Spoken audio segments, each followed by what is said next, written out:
Live from the 607, it's the Ocho Duro Parlay Hour, where we're talking everything going on in the world of sports. Join in the conversation on social media with the hashtag ODPH, because here we go. Instead of looking deep inside, every word I have to say, keep it simple. Welcome to an all-new edition of the ODPH podcast, better known as the Ocho Duro Parlay Hour. Man, what is happening, everybody? Thank you so much for joining us this week. My name is Ken M. Joining me in studio, as always, you know him. He's the co-host. He's also the birthday boy this week. Yes. His name is Padawan J. Oh, let me talk to you. Oh, yeah. And boy, do we have a lot to talk about in the land of sports. Oh, do we ever? Do we ever? So we are having a jam-packed episode of the podcast. Thank you so much for checking us out. But we want to keep that conversation rolling after the show. So, Pad, where does everybody head on over to? ODPHpodcast.com. Right on. You swing on over to the website. Check out all the social media accounts. They're all updated. They're all located right there. Like, follow, subscribe, interact. Can't make it easier than that. Also, check out the T Public Store link. You want to get some holiday shopping ideas? Bam! Right there at your fingertips. Can't make it any easier. In fact, I even encourage you, buy when it's on sale. I don't even care about making the money. So it's very frequent they have a sale, too. Yes, there is. So you always want to make sure you pop in there, go see what kind of swag is there. We have some ideas for new designs coming out. I don't want to tip my hat, though, a little bit because, well, in case we don't wind up releasing something into the wild, so to speak. Don't want to get your hopes up. I don't want to disappoint anybody. But we still have a lot of great ideas for this holiday shopping season that you want to go check out there. Also, the Patreon link. Shout out to all our amazing patrons. One tier, $2 a month, and bonus content is right there at your listening discretion.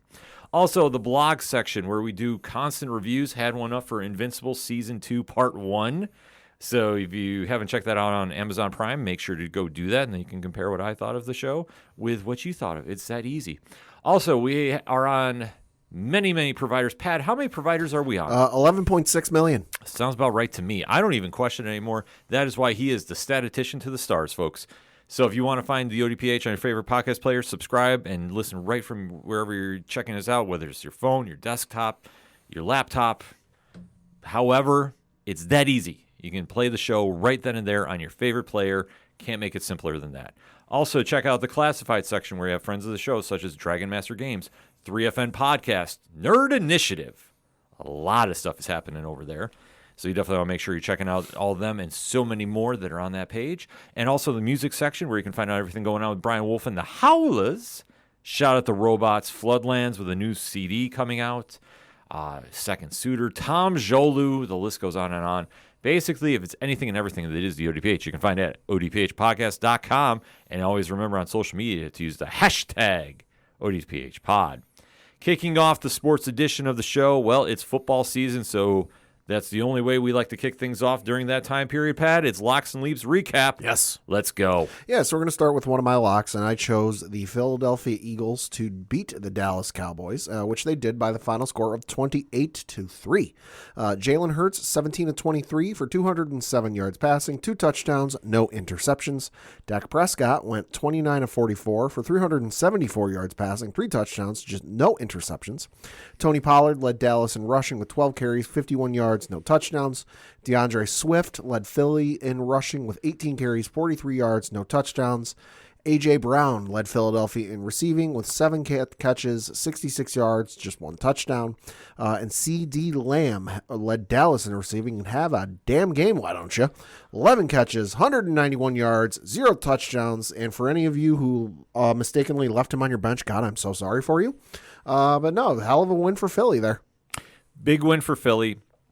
If Dallas could run a 2-minute drill, it would be a whole different story. If the NFL games were 57 minutes, Dallas had won a few Super Bowls by now. Yeah, it's a weird situation. This is not a bad loss for Dallas. No. And for anybody that's very critical of Dak Prescott, this was one of his better games. Mm-hmm. I really can't say this is all on him. Yeah.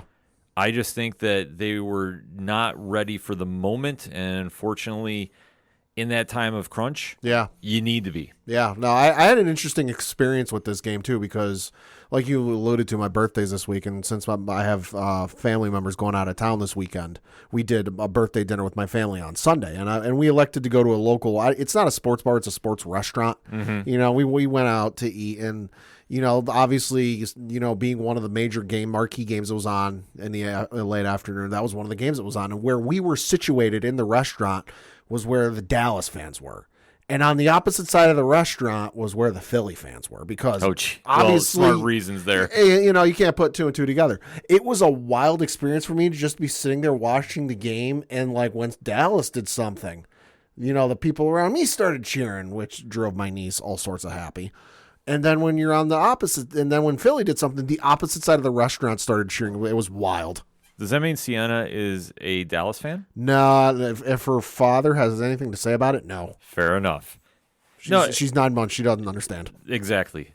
Not yet, but one day. Maybe. But in that kind of situation, though, you can't really fault any team here. No. And especially in Dallas's case, which this is where my argument goes.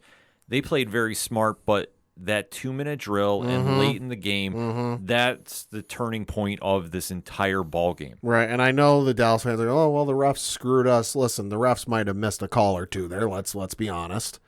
But at the end of the day, it's like we say with anything. Don't leave it in the refs' hands. Oh, exactly. The refs make bad calls in every game. Yes, they do. It's the factor of human error. Just watch the left tackles in the Patriots-Commanders game. Oh, yeah, there's a lot I can Holy hell. Oh, there's a lot I can go into. In fact, I will when we talk about the Bills. I have feelings about the refs' calls there. But at the end of the day, it doesn't decide the game in this instance. This instance goes down to you couldn't close where you needed to close, and your 2-minute drill just fell apart, especially when Philly was giving you this game. Yeah. Like, this was not a dominant Philly win. 14-17 in favor of Dallas at halftime. Philly came out and scored 14 points unanswered in the third quarter. And then were held scoreless the entire fourth quarter, whereas Dallas could only put up 6. And Dallas should have put up more. Yeah. It was just a factor of the offense couldn't get the job done when it needed to. CeeDee Lamb had a career game, in my opinion. Yeah, he did. I am not the biggest fan of him on the field, per se. Like, when we start talking about true number one receivers. He's good, but he's not great. I don't think he's a number one, in my opinion. Right. I just don't. I think he's a good receiver. Yeah, he is. But I don't think that he is going to be somebody that's a lockdown receiver. Right. That you see on other teams. In this situation, he did all he could. He played out of his mind. I can't fault him on this. But it just comes down to McCarthy at the coaching position needed to make some changes, didn't do it. Yeah. I think this is something that has now become a trademark for him, which it's odd to say. Yeah. But when you start taking a look at the success he had in Green Bay, you can kind of see that a lot of that more is going in the favor of Aaron Rodgers than him. Yeah. And in this situation, Dak, who played great. Yeah, 374-3. Yeah. There's no argument about Dak's playing in this. So it really wasn't the offense per se. It was more the defense. Right. But when you're the head coach, it falls on you. Yes. And that's where I think it needs to really be held accountable for. And the situation is when you needed to score late, you didn't. The 2-minute drill looked rocky. Yeah. And then the fact that you let Philly go out to that early lead in that third quarter, especially they were moving the ball at ease. Yeah, they were. Dallas, the highly touted defense, did not show up until late in the fourth. And granted, it was a close game. But at the end of the day, nobody remembers close. Yep. Everybody just remembers a win and a loss. Yep. So looking at these two teams' schedules for the next couple of weeks, the Philadelphia Eagles are actually on a bye week this upcoming week. Then they come back on Monday Night Football in Kansas City to play the Kansas City Chiefs. Folks, if you're betting on that game, take the over.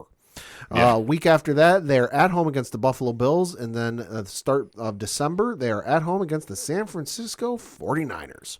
For those Dallas Cowboys, this upcoming Sunday, they're at home against the New York Giants. Then they travel on the road to the Carolina Panthers, back at home for the Washington Commanders, and then they're at home against the Seattle Seahawks. Should mention also that the Washington game is on Thanksgiving. That'll be the 4:30 game on CBS. And then the Seattle game is on Prime Video, so that'll be the Thursday night game on November 30th. Switching over to one of my leaps, because I did not do well in leaps this week. I went 0 for 2 in my leaps. Well, the one leap I took was the Rams beating the Packers, which, yeah. One I figured more interesting, though, because this looked like a goddamn video game, was the Tampa Bay Buccaneers I picked to beat the Houston Texans, which they didn't by all of a safety, with Houston winning 39-37. C.J. Stroud, 30 of 42 for 470 yards, 5 touchdowns. Wow. No interceptions. Finished with a rating of 147.8. Baker Mayfield, 21 of 30 for 265 yards passing, 2 touchdowns, no interceptions. Rashad White led Tampa Bay in rushing with 20 carries, 73 yards, 2 touchdowns. Devin Singletary led Houston in rushing with 13 carries, 26 yards, no touchdowns. Noah Brown led Houston in receiving with 6 catches, 153 yards, 1 touchdown. Should also mention, boy, CJ Stroud loves his tight ends, because Dalton Schultz also went 10 catches, 130 yards, and 1 touchdown. Oh, by the way, have you heard of him? Tank Dell, 6 catches, 114 yards, 2 touchdowns. There's 3 dudes on Houston receiving that average over a first down per catch. One dude, Noah Brown, averaged almost 3. On the Tampa Bay side, just to be fair, Mike Evans led them in receiving with 4 catches, 87 yards, and no touchdowns. Well, the story here is CJ Stroud's that dude. Yeah. Holy shit. That Houston might have found the diamond in the rough. And remember, when it came post-draft time, we're like, all right, that was a choice. We'll see if this works for him. It's working. Well, you know, the thing about it is Stroud is given enough balance on that offense that he is allowed to take some chances. Yeah. And this team, which, I mean, let's face it, we have to admit we were wrong. Yeah. I'll admit it. I'll admit it, too. I thought they were going to be one of the worst in the league. They're 4-4. Yeah, they are. And I'm surprised they're 3-1 at home. Yeah, and Stroud's numbers are absolutely... They're video games. They're ridiculous. So for the season, and mind you, he's a rookie, 2,270 yards passing, 14 touchdowns, 1 interception. That lone interception coming a couple of weeks ago at a home game against the New Orleans Saints, where they won 20-13. But in case you're curious, as we currently record, which peek behind the curtain, this is before the Monday night game, so some of these numbers might change. But you got Tua Tagovailoa as number 1 in passing yards. Sam Howell, of all people, is number 2. Go figure. Number 3 is Patrick Mahomes. 4th is Josh Allen. 5th is Jalen Hurts. 6th is Kirk Cousins. 7th, C.J. Stroud. So take out Sam Howell, because that one's, out of left field for me personally. Mm-hmm. But he's in amongst like some of the elite passers in the NFL right now, and he's a rookie. He's a rookie, but he's playing with a chip on his shoulder. This is true. And I think this is something that Houston needs, because let's face it, they need something to give them a spark. They ain't had much since, 2002. Right. But in this situation, Stroud is allowed to really take chances and play recklessly. Mm-hmm. And the thing is, when you can play with this much freedom, and especially the expectations, I mean, let's face it, when you're the number 2 pick overall, you're coming on to a bad team 9 out of 10 times. Unless something weird happens. Yeah. Unless it's a situation like Philly getting into the top 10 last year. But we like to define that as what, Pad? Reasons. But in this situation, Stroud is just playing so recklessly. It's not hurting him. It's allowing him to win tough games. Yeah.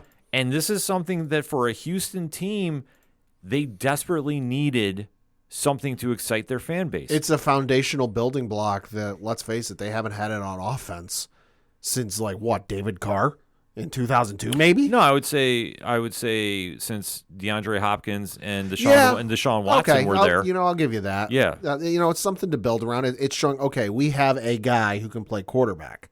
We'll see if he's the guy, because, we've seen plenty of quarterbacks come in their rookie year, light the place on fire, and then come in their second season and just absolutely stink the joint up like you wouldn't believe. So he's showing he's got at least some talent that he can be the guy. Yeah. but we got to see if he can develop and grow. And obviously that comes with Houston adding some pieces around him. He's playing well with what he's got. Yeah. His low point in passing for the year was 140 yards last week.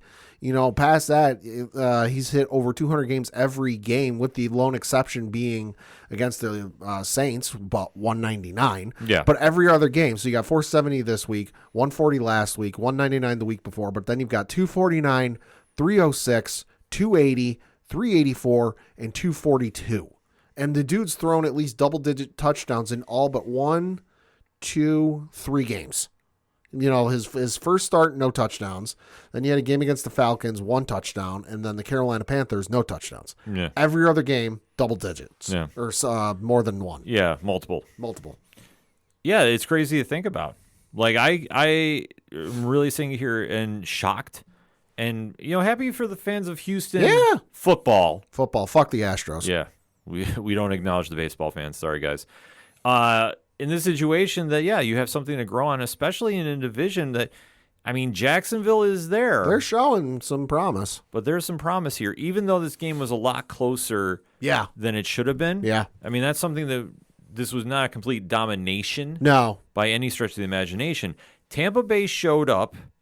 Baker played great for Baker at this stage in his career. Right.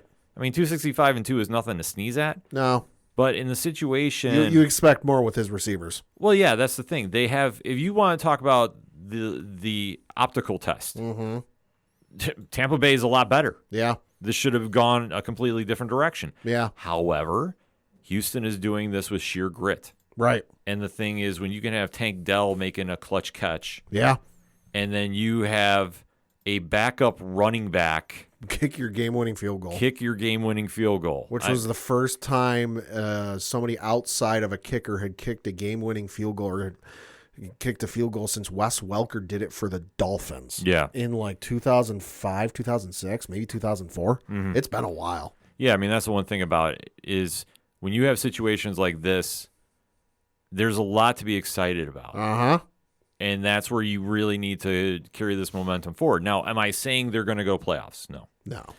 But I think for right now, at this stage of the time frame, you have a lot to be excited for the future with the Texans. Because they're sniffing the playoffs. There's always a chance, but, realistically, you look at they got to get past the Jets and the Bengals and the Browns and the Bills, who are all right in there. Because you've got the Steelers 5-3, Browns 5-3, Bengals 5-3, Jets 4-3, Bills are 5-4, and then you got the Texans at the 10th spot at 4-4. Yeah. So there's a chance, mathematically, there's always a chance. Well, that's the whole thing that you really need to focus on this year because let's face it, they should not have been in the conversation. No, they should have been at least a mid first round, even a high first round pick. Yeah.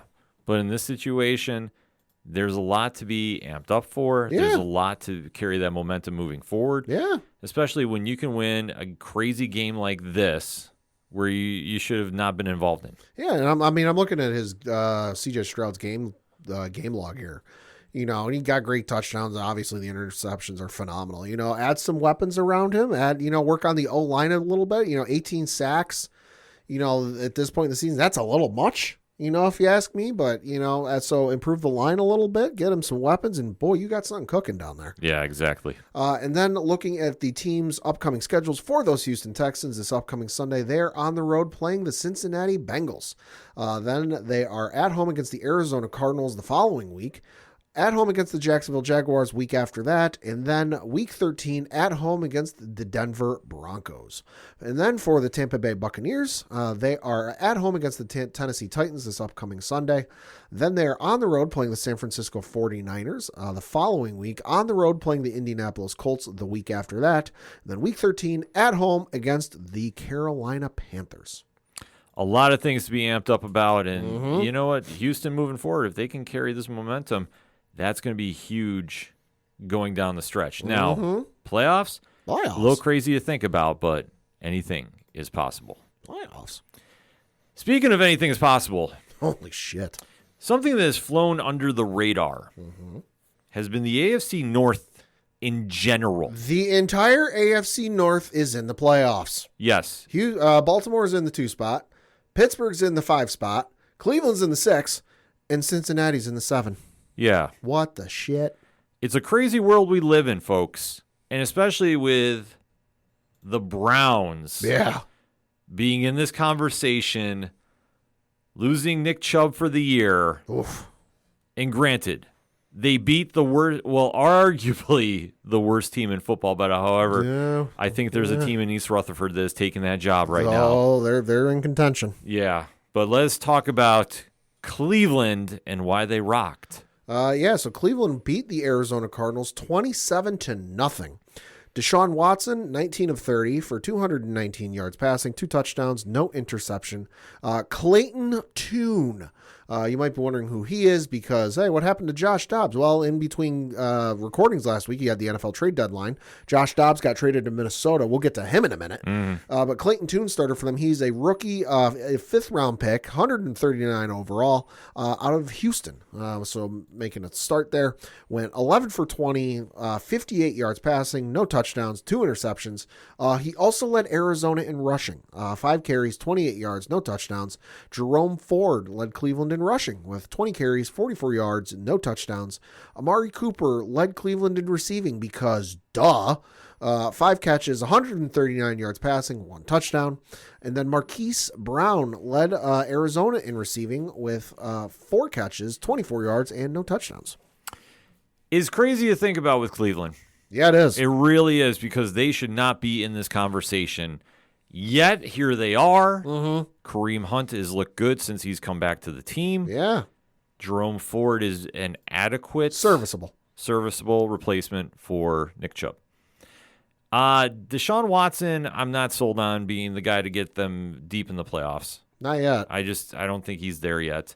But this Browns team is winning ugly. This is not fun football to watch per se. No. But against the Arizona Cardinals, which, let's face it, Kyler Murray is still out. Yep. They are completely in rebuild mode. The new Call of Duty's coming out soon, so that outage is going to extend even further. Yeah, I mean, this is what good teams do is they beat the lesser teams. And I'm not saying this was a statement win by any stretch of the imagination, but the Browns look good. Yeah. And they're winning against teams they should win against. No, I mean, and if you want to beat the Cleveland Browns, hey, defensive coordinators, I'm going to give you a little inside track. Stop Amari Cooper because I'm looking at the high receivers for each of their games and their for the games they've played. So out of the 1, 2, 3, 4, 5, 6, 7, 8 they've played, 5 of them are Amari Cooper. So like if you want to stop him, so if you want to stop the Cleveland Browns, stop Amari Cooper.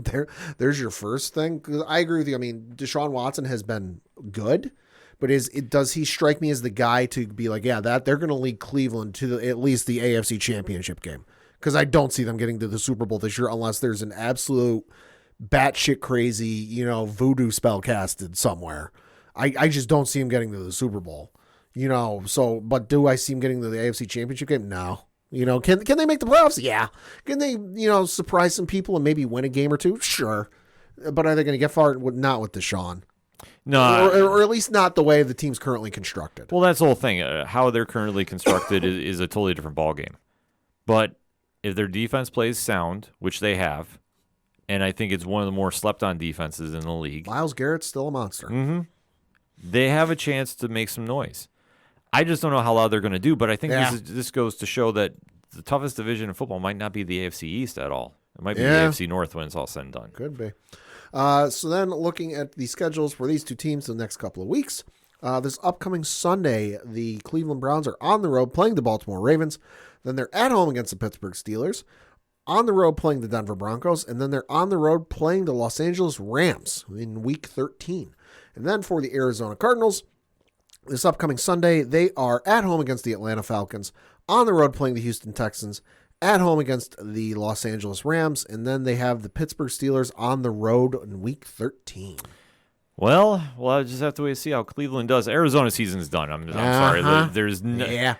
Might pick up a win in like Week 17, Week 18, because, I mean, they're playing Philly, they're playing Seattle, but odds are Philly's going to have their spot locked up by then. They might be resting their guys. Seattle might have their spot locked up. They might be, they'll pick up a garbage, shouldn't have won a game late in the season. Yeah, but I mean, other than that, there's nothing nice to talk about. No.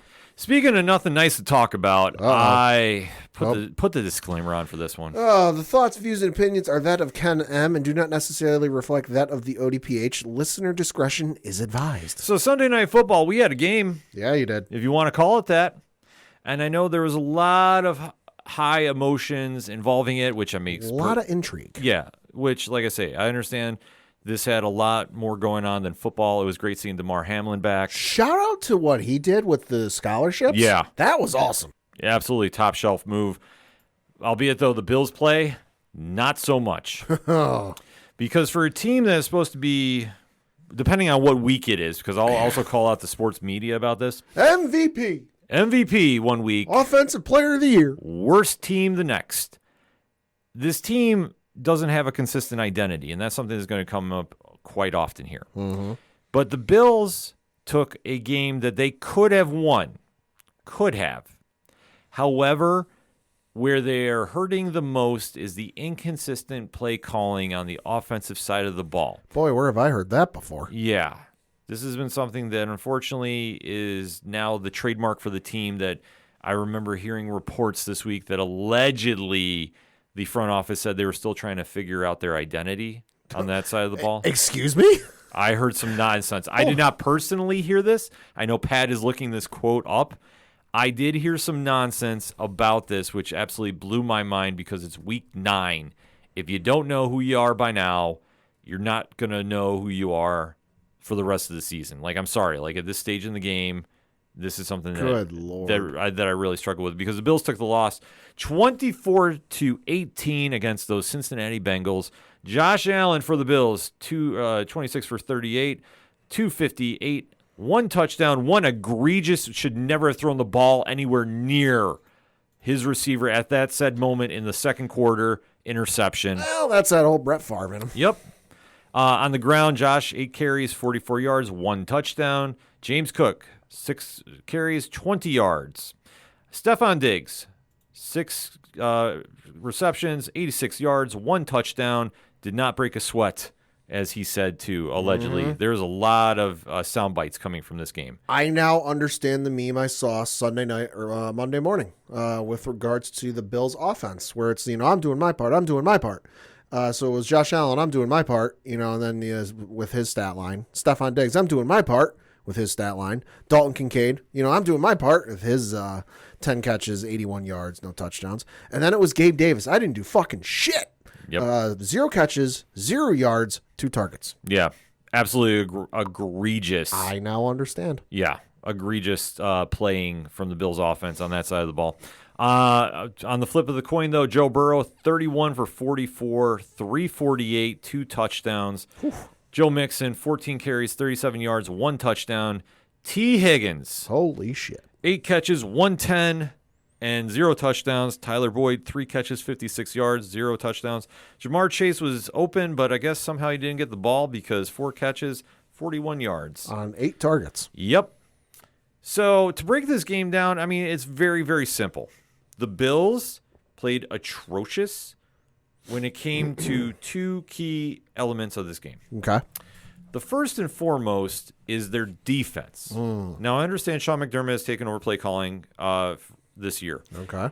But what I don't understand, and this is something that was said by the media before the game, the Bills like to play zone. Mm-hmm. You can't play zone against this wide receiver core. It's unacceptable. You're going to get torched every time.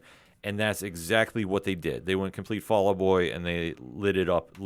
Right. Because Joe Burrow was on fire. Mm-hmm. And he was having his way with the defense. They completely ran down this field the first drive of the game. Right.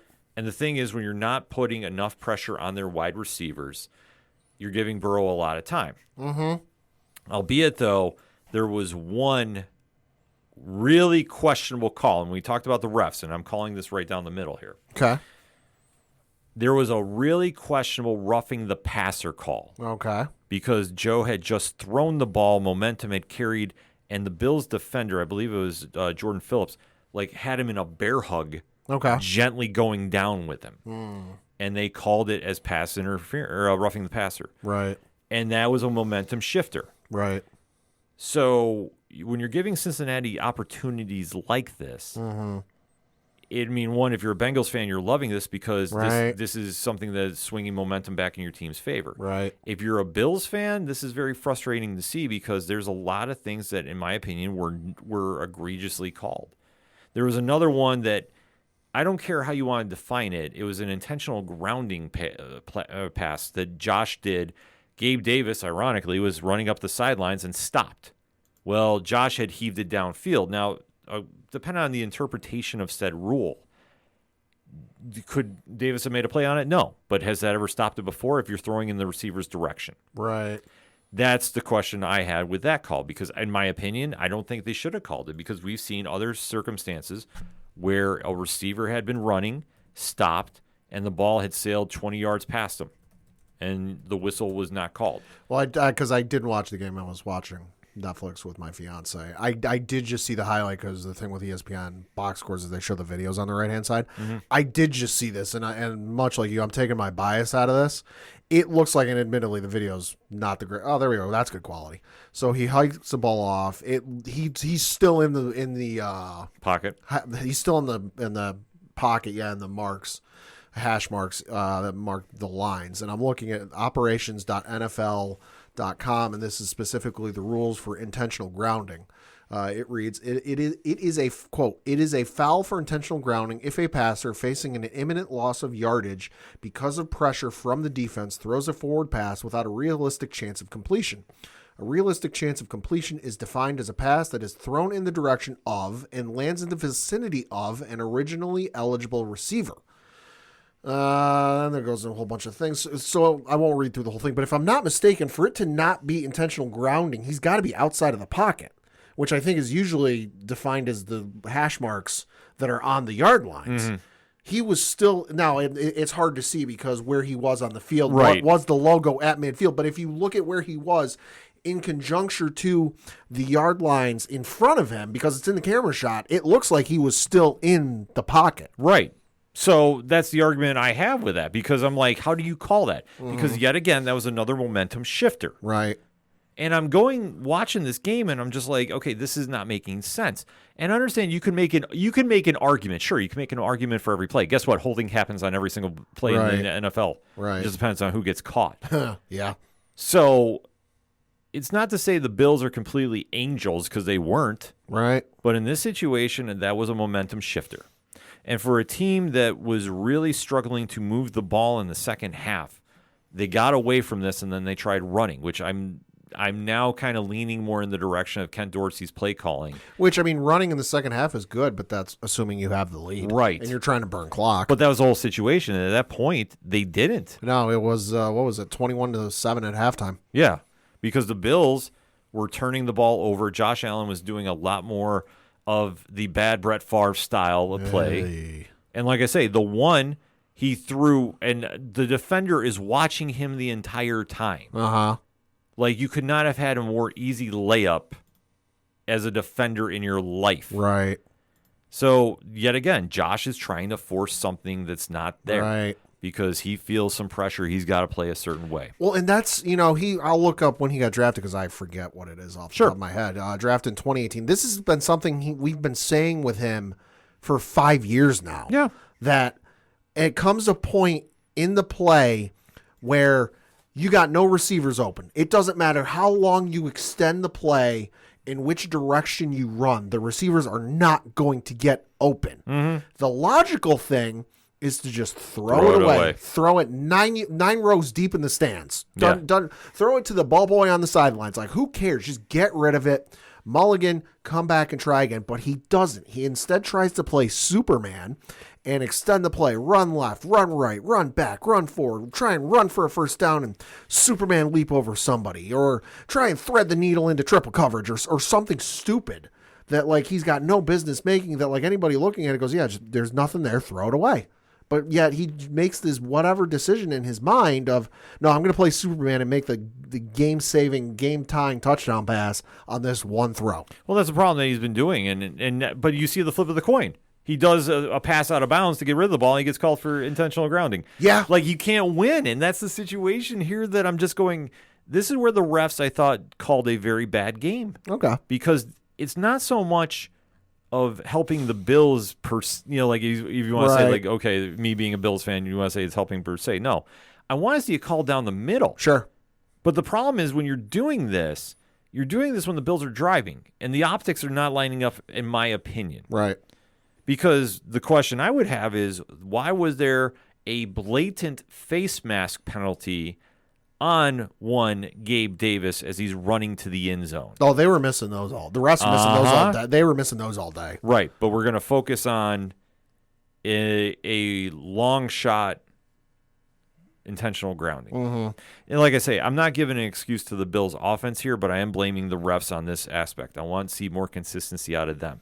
With the Bills, I want to see more than we're just going to throw to Dalton Kincaid, who did what he could, but also had a problem holding on to the ball too. Right. Which that also played a crucial factor. And I really got to question McDermott being defensive coordinator and calling the defensive plays. It's too much. Well, just because, admittedly, I know he's been with Buffalo. I couldn't tell you if you asked me, what he did before. So defensive coordinator. Well, I looked it up. He was with Philadelphia from 2001 through 2011, and he was in a various positions, including assistant to the head coach, but he was also defensive. So he was with the Philly defense, and in 2003 when they went up against the Patriots in the Super Bowl, that defense was nothing phenomenal in that Patriot game, and then he was with the Carolina Panthers. He was with the defensive coordinator with the Carolina Panthers from 2011 to 2016. Okay, outside of Luke Kuechly, can you name me any stellar dudes who were on the Panthers defense in those years?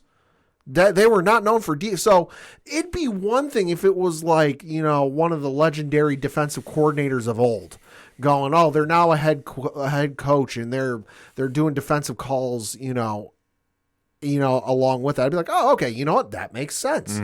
But when I look at who he played, who he was a coach for, and the defenses then, and I think back to those, none of those were especially stellar. You don't really think of the Philadelphia defense from like the early to mid 2000s as vaunted and knock your teeth out outside of Brian Dawkins, and what he did to Reggie Bush, and Carolina, the same thing can be said. Is he a good head coach? Yeah, he's not bad, but that helps with who he's got around him.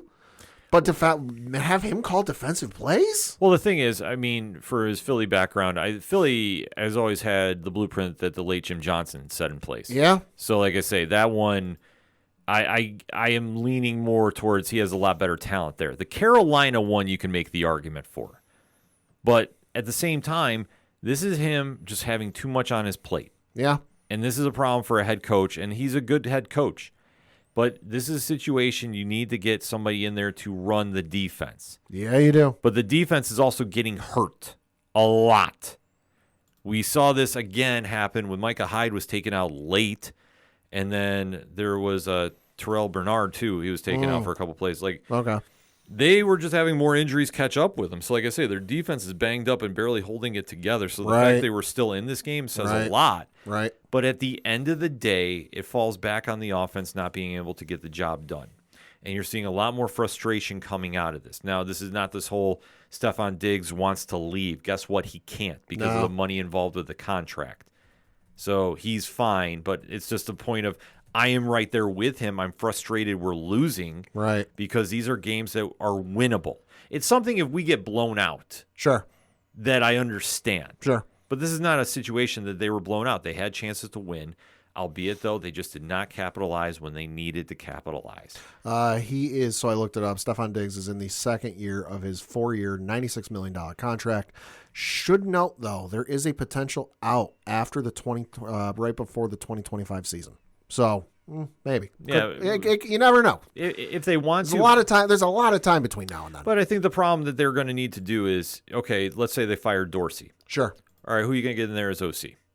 And that's the question you're going to have to find, because if you still can't get the run game going. Week 9 games, 1 rusher over 100 yards. Yeah. Although, admittedly, I will give Cook credit. He came close, 98. Well, that's the whole situation there. They've tried addressing it through the draft, and it's not working. Yeah. And I'm not saying you need to go out and try getting a Derrick Henry. The team's let's face it, as it stands right now, the team's one-dimensional, because outside of that, asterisk with Cook in week 2 against the Raiders, 123, and then 98 the week before, you're not really afraid of their run game. No. 46 yards the first week. Then you had the 123-98, 32 against Miami. That was Murray. Allen himself was the leading rusher against Jacksonville. That was 14. Cook was 71. Cook with 56. Cook was 67. And then Allen this week with 44. Yeah. You're not like if they come out in a set with no wide receivers, 3 tight ends, and a running back, it's pretty damn obvious what they're going to do. Exactly. So that's going to be the situation moving forward. And right now they're outside the playoffs looking in. I don't think it's going to get much better per se. I'm looking at their schedule. Oof. Next couple of weeks, yes. Yes. After that, yikes. December is a brutal month. Yikes. So let's look at those schedules. Starting with the team that won, you had the Cincinnati Bengals. They, this upcoming week, are at home against the Houston Texans. Then they're on the road playing the Baltimore Ravens. That one will be on Thursday Night Football on Prime Video. Then you've got them at home against the Pittsburgh Steelers. And then week 13, they are on the road playing the Jacksonville Jaguars. That one will be on Monday Night Football. For those Buffalo Bills, this upcoming Monday, I should say, they are at home against the Denver Broncos. So that'll be on ESPN and ABC. Week after that, they're at home against the New York Jets. Then they're on the road playing the Philadelphia Eagles. And then they've got a bye week. And since we brought it up and how brutal that fucking December is, they come out of the bye week. They're on the road playing the Kansas City Chiefs. At home against the Dallas Cowboys. On the road playing the Chargers. At home against the Patriots, and then they close out the regular season down in Miami playing the Dolphins. Yikes. It's a brutal stretch, so if they get in, that's a big win, but I'll be honest. At the way they're playing right now... I wouldn't be real confident. No, bad Brett Favre is at the helm. And until Josh calms down and gets back to playing his style of football, for whatever case he's trying to do something he's not comfortable doing, the Bills are not going to make the playoffs. You know what I would do if I'm the Bills? Where did he go to college? Was it like Wyoming or something? Wyoming? Call up the quarterback coach. If his quarterback coach is still with Wyoming, call up the quarterback coach from Wyoming and just have him talk with him for an afternoon. No, he was working with, if memory serves me right, and of course, hashtag ODPH pod if I'm wrong about this. He was working with the Phillip Rivers head coach or quarterback coach. Oh, God. So yikes. No, but this is how he got his accuracy down because that's the only thing that he's always had issues with. Phillip Rivers, great in the regular season, postseason. Well, it's a whole other story. Indeed. But like I say, he's got to get back on track and soon. Otherwise, the Bills season is going to be a long one here. Yep. So let's go around the league for the rest of the games. The Thursday night game, we had the Pittsburgh Steelers defeat the Tennessee Titans 20-16. Story of this one, fucking TJ Watt. Holy shit. Yeah, this one was the TJ Watt show. Yeah, it was. Easy to say it. Will Levis, I mean, for Tennessee, hey, listen, he's playing solid. Yeah. Nothing else you can ask for him other than that. But the Steelers, surprisingly, pulled it out. Yeah, they did. You had the Kansas City Chiefs defeat the Miami Dolphins 21-14 over in Germany. With this win, the Kansas City Chiefs becoming the first team in NFL history to win games in 4 different countries: United States, Mexico, London, and Germany. I'm going to say this, and hashtag me all you want. Miami is the Detroit Lions of the AFC. Facts. They're great offense, mid-defense, struggle against real contenders. Can't beat the contenders. Nope. So, you know what? It's nice if you have them on fantasy football, but other than that, them going to the Super Bowl is a fantasy. I said what I said. Then you had the Minnesota Vikings pull off the win against the Atlanta Falcons, losing Taylor Heineke. Or not Taylor Heineke, excuse me. Losing, who the hell was it? Jaron Hall, I think, started this game for them. In the first quarter, went down with a concussion. In steps Josh Dobbs, who was traded for on like Wednesday or Thursday, whatever the hell it was reported he didn't even know hadn't learned the names of all the receivers. Didn't even know the full playbook. Still came in and led him to a victory. Holy shit. The feel-good story of the weekend. Absolutely. Like I say, kudos to Josh Dobbs. Came in clutch and like a true professional. So now, listen, Minnesota 5-4.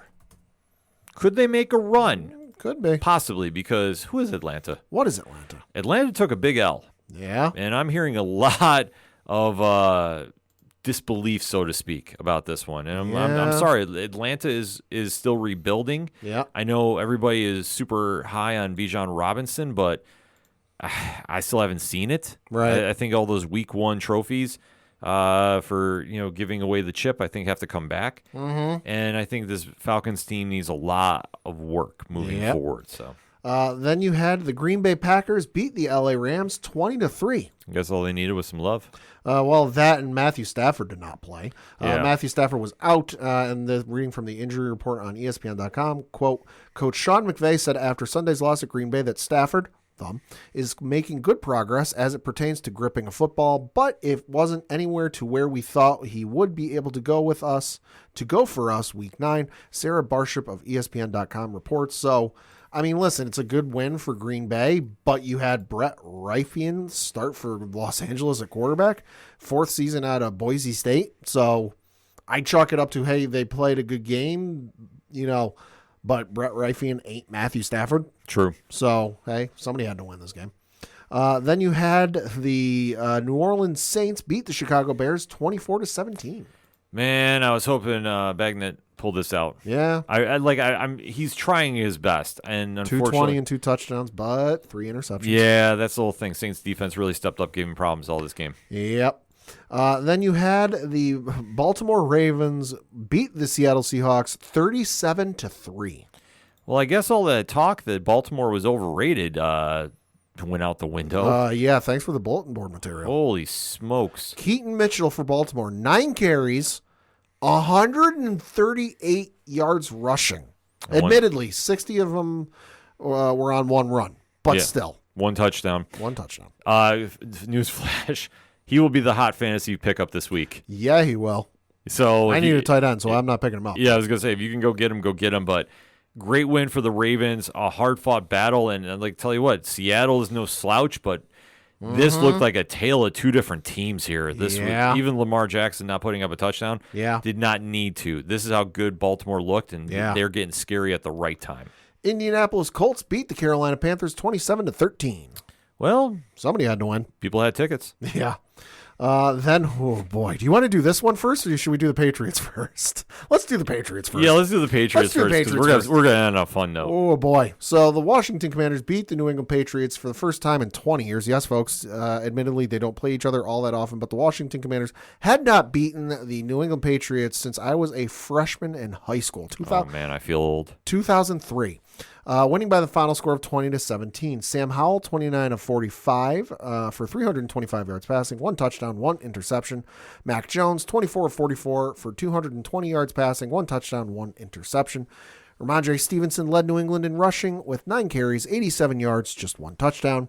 Brian Robinson Jr. led Washington in rushing with 18 carries, 63 yards, 1 touchdown. I swear it felt like more. Terry McLaurin led Washington in receiving with 5 catches, 73 yards, no touchdowns. And Demario Douglas led New England in receiving with 5 catches, 55 yards, and no touchdowns. This one, I will say, ultimately came down to, obviously with all the holes we have on defense, that didn't help. Terry McLaurin was the MVP of this game because this dude was making 3rd down conversions like you wouldn't believe. He made at least 2, if not 3, 3rd down conversions he had no business making, but pulled it off somehow. And then it ultimately came down to just the dumb mistakes by the Patriots late in the game where they were only down by 3 points.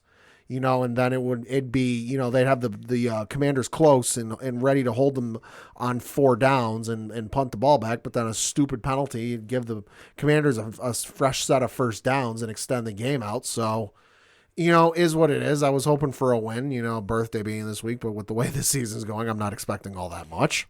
Yeah, I mean, what can you say? Mac is not the guy. No. We've already established. I'm not to rain on your parade. Yeah. But I will say flashes of brilliance, but clearly he ain't got it. He doesn't have it. Your wide receiver core is atrocious. We don't even have a number 1. Yeah, you have a borderline 2. Borderline Juju. Well, we had Schuster. Well, no, we had it too, but he's on IR. Right, Kendrick Bourne. Well, that's what I say. Juju at this stage in the game is a borderline 2. Yeah. Border. He finally saw some decent action this week, 6 for 51. Yeah, but like I say, for the lineup that was in this game, there was no number 2. No. A lot of easy drop passes. Yeah. And and you can't do that. I'm sorry, you can't do that against any team. I'll say the highlight they had during this entire game was a 64-yard touchdown run Ramondre had, and that was off the fumble recovery the defense got. Yeah. So there really isn't anything to write home about. Patriots. It's not your year. No. Think about the draft at this stage. I mean, but this is not being smart. This is just, I'm being honest, there's nothing to be excited about with this team right now. except the possibilities for next year. We know Belichick's coming back as head coach. We do. And if you go to tankathon.com/NFL, currently the top 5 draft picks as we currently record are Arizona at the 1, Chicago at the number 2 by way of a trade with Carolina. 3 was also the Chicago Bears. 4 is the New York Giants. And then the Patriots, number 5. Well, it's better to be 5 than 4, so to speak. Yeah. Because let's talk about that game to end things. Holy fucking Christ. Woo! So the Raiders are playing the Giants on Sunday at home in Las Vegas, and there was already a lot of bulletin board material with this one. Yep. Because during the week, Josh McDaniels was fired by the Las Vegas Raiders. And linebacker coach Antonio Pierce would be taking over head coaching duties. So, reading from an article on CBSNews.com, it says, quote, some details are coming out about the end of Josh McDaniels' tenure in Las Vegas, and a dispute over the 2007 Patriots was apparently a part of the process. Fox Sports' Jay Glazer reported Sunday that after a team-wide airing of grievances, then linebackers coach Antonio Pierce addressed the team and referenced the mindset that his 2007 Giants team had. That team, of course, beat the undefeated Patriots in Super Bowl 42. Apparently, McDaniels, who was the offensive coordinator for the Patriots in 2007, didn't appreciate that story, and that disagreement helped spur the end of McDaniels and the promotion of Pierce to interim head coach. Here's the story as Glazer told it. Quote, the big thing was last Thursday. There was a big airing of grievance meeting, and players just unloaded on Josh McDaniels, from captain to player, and finally, Josh McDaniels actually had Antonio Pierce get up and speak on behalf of him and the coaches. When Antonio Pierce got up there, he said, look, guys, we have to have our own control. It's got to be up about culture here, and we also have to look at it. And he brought up the old Giants team that beat the Patriots, Josh McDaniels' team in the Super Bowl in the 2007 season. He said no matter who we played, we thought we could beat them. We had a game plan that we could beat them. We had to believe that, and that's not here. We have to believe it here at the Raiders that we can beat anybody. Well, he finishes up that speech. Everybody thinks they're great except for Josh McDaniels. Josh McDaniels then goes over to him and says, don't ever talk about the Patriots like that. And then you really saw how divided that building got. That got up to Mark Davis, and I think Mark Davis looked at it and said, okay, I'm going to choose the guy who believes that we can win every single week, and that's what his plan is going to be. Close quote. I love Antonio Pierce. I love the energy he was bringing. I'll be honest, they named him as head coach, and I didn't have time to look it up. I'm like, why the fuck does that name sound so familiar? That's why. Yeah, Giants name. He gave his press conferences leading up to this game priceless. Yeah. Like everything you want, thinking the Raider mentality. This dude also is nothing to fuck around with, because at one point during this game, like we mentioned, so the Raiders beat the Giants 30-6. But at halftime, it was 24-0. And by the end of the third quarter, it was 27-0. And the guys in the booth went down to sideline reporter Laura Oakman, and she told the story about Pierce being a head coach for a high school in California. And she said, quote, I just want to say that 27-0 isn't enough for him, because up 63-9 at halftime, Long Beach Poly High School head coach Antonio Pierce didn't like how the team looked. So instead of going into the locker room, he took them behind the field and they ran for 20 minutes. Gassers. They got a delay of game penalty because they were late for kickoff, but they ended up winning 99-9. Back me up, guys. I brought up the story to Antonio. He didn't crack a smile, saying, quote, it's about doing it right, man. Close quote. Yeah, he's going to be fine with the Raiders. Yeah. The Raiders are still in that playoff hunt. Like, that's the one thing people don't realize. They're 4-5, sure. Yeah. But it's not to say they couldn't make a run. They could make some noise. And that's going to be the key thing if he's going to get rehired, which I'm going to say this. Granted, they played the worst team in football. I don't think there's any question about it. The Giants are the worst. Yeah, Daniel Jones done for the year because of injury. Tyrod Taylor not available for this game because he's also injured. So Tommy DeVito had to come into the game. 15-20, 175 yards passing, 1 touchdown, 2 interceptions. So the Giants are down to their third-string quarterback. I don't know who their backup is on practice squad, but they'll be calling it. They'll be calling him up if Tyrod's on IR. They're going to have to call up their practice squad guy if they've got a guy on practice squad. Yeah, they'll find somebody just to fill the roster spot. They're going to have to. But I'm sorry, Arizona being scoreless this week was still a better team than the Giants putting up 6 against the Raiders. Yeah. The Raiders looked like the Raiders of old. Yeah, they did. They looked fantastic. Just win, baby, win. Yeah, well, that's the whole thing, that they need that swagger back. And they haven't had that forever. Josh McDaniels is not a head coach. I'm sorry. He's not. No. The only thing he did was somehow got Tim Tebow to win a playoff game. Was the right place at the right time, and he got lucky. Right, but still, that's the only thing that is forever going to be his trademark. His head coaching highlight is the Tim Tebow playoff win against the Steelers. Yeah, exactly. That's what I said. That's it. Yeah. He has nothing else. He has done nothing else of importance. Hey, listen. You put respect on the greatest head coach in Indianapolis Colts history. Fair. How many? Look at how many games he won. Dude's undefeated. That's true. Never lost. But in the situation here, I'm sorry. He was never a good fit for the Raiders. And like I say, the fact that Pierce can come in, get this out of the performance out of the team at this stage. They're going to be scary moving forward, but they need some work. I'm not saying playoffs are a lock, but I'm at least saying they're going to be in that hunt till week 15, week 16. Right. As long as they play smart. The Giants, on the other hand, I'm sorry, the season's a wrap. It's done. I feel very bad for Daniel Jones. I mean, obviously, his season is done with a torn ACL, I believe. Yeah. Yep. And I think if I'm the Giants, there's going to be a massive cleaning of house. And I know this might be a tough pill for Giants fans to swallow because last year, well, you guys got lucky. We got lucky, but you surprised teams. There's always a team in the league that does this each and every year. Congratulations, you had 1 year. Everybody figured it out. You're not Philly. You're not Dallas. You're not winning your division. Hell, Washington's better than you. Yeah. Just putting that out there. Yeah. Moving forward, enjoy the offseason, start planning for the draft. You guys are done. But like I say, the big take home is just win, baby. The Raiders look like they're back. The other thing, too, we should mention is the Raiders also fired their general manager. Champ Kelly is now their interim general manager. Was with the general manager with the Lexington Horsemen, who is an indoor football team, and then he was with the Denver Broncos from 2007 through 2014. Moved over to director of pro scouting for the Chicago Bears. Was with the Bears from 2015 through 2021, and joined the Raiders in 2022. Like I say, they have a bright future moving forward. Well, on paper, we'll see what happens. But that's why I say we watch the games. That's why we talk about the games. So let's keep that conversation rolling. Hit us up on that hashtag ODPH pod. What is your thoughts about week 9 of the NFL? Let's discuss, shall we? We're going to take a quick break. We'll be right back. Hello, Internet. It's that time of year again. We at the Game Vault Podcast will be raising money for the Children's Hospital of Philadelphia. Yes, that's right. It is the Game Vault Podcast 8th annual charity live stream. This year, our main marathon will be split over 2 Saturdays. Our first 12-hour block will be in person on Saturday, November 11th.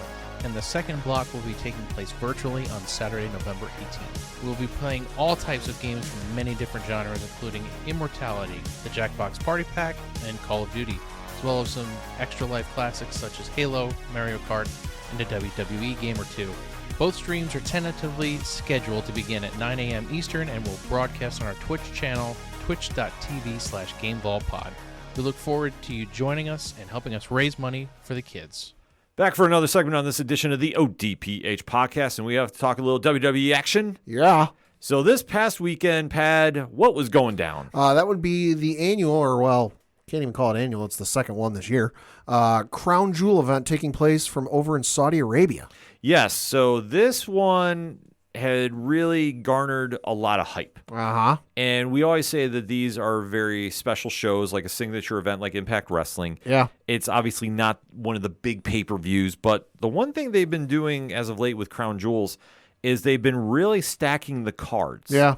More so, in my opinion, than in recent years. Well, remember there was the one year, I think it might have been the first year they went, or maybe the second, where they put every title is going to be on the line. It was Night of Champions. Okay. I couldn't remember if it was Night of Champions or it was like Night of Champions, just without the name. Yeah.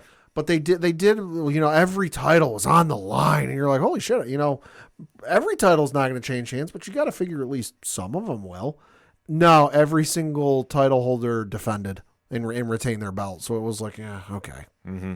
But this time, There was a lot of intrigue going on with a special few matches that really were standing out on the card. Yeah. So we have to recap the event in whole. So let us get into it, shall we? So the first match that took place during this event was on the pre-show, and you had Sami Zayn defeat J.D. McDonough of the I Want to Be in the Judgment Day faction via pinfall in 9 minutes and 40 seconds. Nothing really to write home about this one. Yeah, it was a good pop for Sami. Yep, great pop for Sami. J.D. McDonough is filling in the role of Dolph Ziggler. Yes. As the best bumper. I don't know. Rhea Ripley's going to give a run for the money on that one. Rhea's great too, but Rhea sold like crazy. JD doing the one spot out of the turnbuckle. Yeah. Where he did a flip in midair. Yeah. I got to give him credit for that. I mean, it was overselling as all could be, but listen, it did what it needed to do. Sami got the big win to kick off the show. Yeah. Yep. And then we started off with a match that I was not surprised we did when it was all said and announced, but yeah.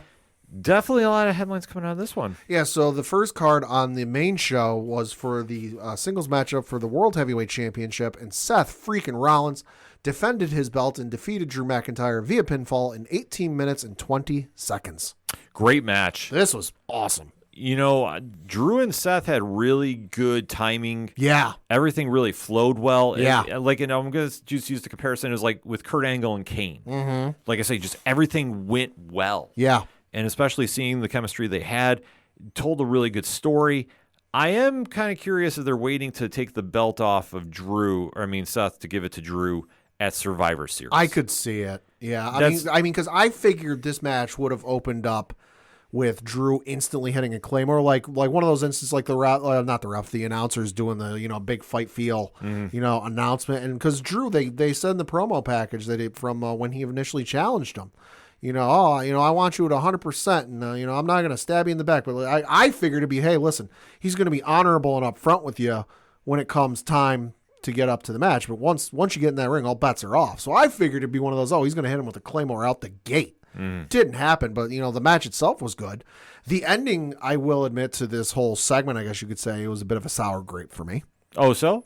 Yeah, so you get the match, you get the win, okay. And I figured big feel, big crowd. They're trying to hype it up as one of their big shows of the year. So I figured we would get, and I think we even talked about this in last week's show or one of the previous shows about how there'd be a cash-in.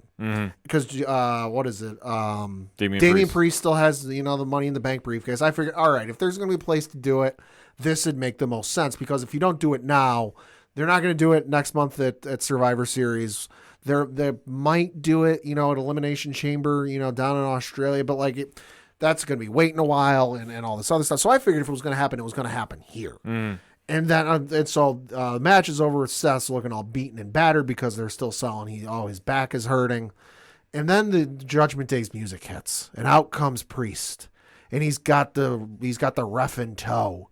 And he tells the ref, I'm cashing in and I'm going to beat his ass right here and now. And the ref is in the process of telling the timekeeper and the announcer, hey, Damian Priest is cashing in, his Money in the Bank, he's in the middle of saying the whole spiel, when out comes a hooded figure. And I'm sitting there going, oh, shit, who is this? I wonder who this could be.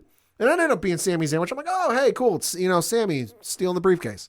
But he stole but it just left a sour taste in my mouth because I figured at least, we'd get the cash in, during the match and make it a triple threat and shenanigans into a la what happened with Seth, Roman, and Brock at WrestleMania a couple years ago, and get some shenanigans that way and lead to, continuing Drew versus Seth or getting Seth versus Damian or Drew versus Damian, however you wanted to work it.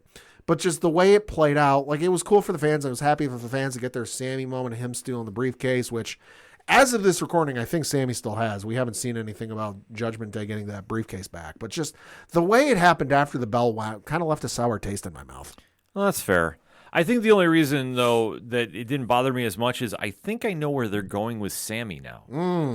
And I think we're going to have a nice little Sami-Damian Priest feud. Okay. Which is, I'm perfectly fine with. Yeah, I'm fine with that. Sami Zayn going back into the singles realm after the breakup with him and Kevin Owens as a tag team. I think this is a great way to kind of buy some time. Could be, yeah. Until they decide what they want to do exactly with Damian Priest. The Judgment Day as a whole, I think, is very, very interesting. Oh, yeah. Right now. Very. Because You have the dynamic of Drew McIntyre. Will he join? Will he not? I'm in the camp of he will. Right. Like I said, I could see it happening. For me, and this is nothing against what the Bloodline's doing, but just because of how infrequently Roman is there, which, hey, listen, he's earned that. He's put in the work. But just with as inconsistent and start-stop as that whole storyline is, Judgment Day stuff is more intriguing to me. Yeah, no, it definitely is, and there's a lot more you can run with it here. Yeah. So if they want to add some new dynamics to it, like Sammy and Drew, I think it's a good thing. But the only problem with Sammy, though, is we've already been doing this for so long. Yeah, we've been doing it since, like, WrestleMania. So unless you put the stipulation on, like, Damian puts the contract up on the line. Right. Then I got to kind of wait and see. But at least it gives him some kind of direction, gets him away from the whole Jey Uso thing right now. Yeah. For right now, we'll kind of have to wait to see how it goes, though. Next up was a fatal 5-way matchup for the Women's World Championship. You, of course, had Rhea Ripley defending her belt against Nia Jax, Raquel Rodriguez, Shayna Baszler, and Zoe Stark. And you had Rhea Ripley emerging victorious, winning via pinfall in 11 minutes and 5 seconds. Fantastic match. Good match. Really dug this match. I kind of little bummed, we didn't see a title change, because I figured we'd see a title. If we saw a title change with any of them, I figured it'd either be the last one or this one, because obviously the guarantee was going to be, spoiler alert, the United States won, but I figured there might be a title change with this, but not, okay. Yeah. No, I agree with you. Like I say, I'm still saying Shayna Baszler is going to be the one to take it off of Rhea. Okay. At some point. I could see it. But we have to wait and see because there's a lot of like rumors of more people coming to WWE right now. And if one is true, I could see her taking the title. Okay. And that is a speculation that Julia is on her way. Yeah, I've heard that. Yeah. My guess, though, is just based on, and we'll get to why I think she's going to SmackDown in about 1, 2, 3 matches. I'm betting if they end up signing her, she'll go to SmackDown. She could go to SmackDown. I could see that happening. Or Jade Cargill. Like I think that's my money bet. Yeah, like I say, one of the two is going to take the belt. Because you just added one more women's wrestler to SmackDown. Presumably, from all reports and sounds, that Julia is going to, from the way the reports are sounding, Julia is going to be at the Performance Center before the end of the month. Yeah, which it sounds like she's a lock to go to WWE. But until we see it announced, take it for a grain of salt. Exactly. So don't come yelling at us when it hits December 1st and she's not signed with them. They're like, hey, we're reading reports she might be going there, but we'll see what happens. Right. So I mean, you have to wait and see. Like I say, otherwise I think it's Shayna Baszler's to take. Yeah. But great match, nevertheless. Yeah. I mean, Rhea does no wrong right now. Nope. She's running WWE. Then you had Solo Sikoa defeat John Cena in a singles match in 16 minutes and 10 seconds. Yeah, this was wild. They really sold this as like his retirement match. And you know what? It makes sense. Which could be the case because as reports are swirling out of Hollywood, it sounded like the Screen Actors Guild strike might be coming to an end soon. Right, and so John Cena is going back to the land of film, and like I thought, depending on what was going to happen, he'd either still win to extend the feud. But this is a great win for Solo. I mean, I'll be 11 spikes, so if I'm not mistaken, something like that. I mean, insane, but it definitely, it's like John Cena of old, like you used to have him with like 5, 6 finishers. Yeah. So the fact this happened, I think it's a very cool moment to see play out. Yeah. And I'm definitely interested to see like where they go with Solo now because I think they might be setting him up for his own singles run because they brought up at the end of this match, about how they mentioned, and I'm paraphrasing, but him stepping out of the shadow and establishing himself. Yeah, like I could definitely see it. It's just a matter of where they want to go, but their mid card right now is so booming. Right. Like he'd be a great fit if he wants to go into a singles route there. Right. I just don't know where they want to go, but it's like that's a great thing. He can go literally any direction. Right. But this is a huge win for him. Definitely puts him on the map in front of a lot of the WWE universe that might have still had the jury is still out kind of feel to it. Right. Well, because you think about it, it's been over a year now he's been on the main roster, and he's just been doing segments with the Bloodline, which makes total sense when you look at it because he is the Usos' younger brother. So he is related to Roman Reigns, and he is in the Bloodline, in the family tree. So it makes all the sense in the world. But you kind of got to sit there and go, all right, can he really, unless you watched NXT and you saw his NXT stuff, if you didn't watch NXT, you're kind of sitting there going, okay, he's kind of riding the coattails of of his older brothers and Roman and his cousin. Yeah. Can he really go? And to me, hey, listen, does Cena still have it? Yeah. Can he go as well as he did 5, 10, 15 years ago. Now No. he's lost a step, but Father Time is undefeated, folks. Right. But he showed and held his own against Cena. Exactly. So it's a big step forward for him, depending on where they want to go. Yeah. That's the beauty of wrestling. Like, this was a great win, and now there's a lot more doors open. Yeah.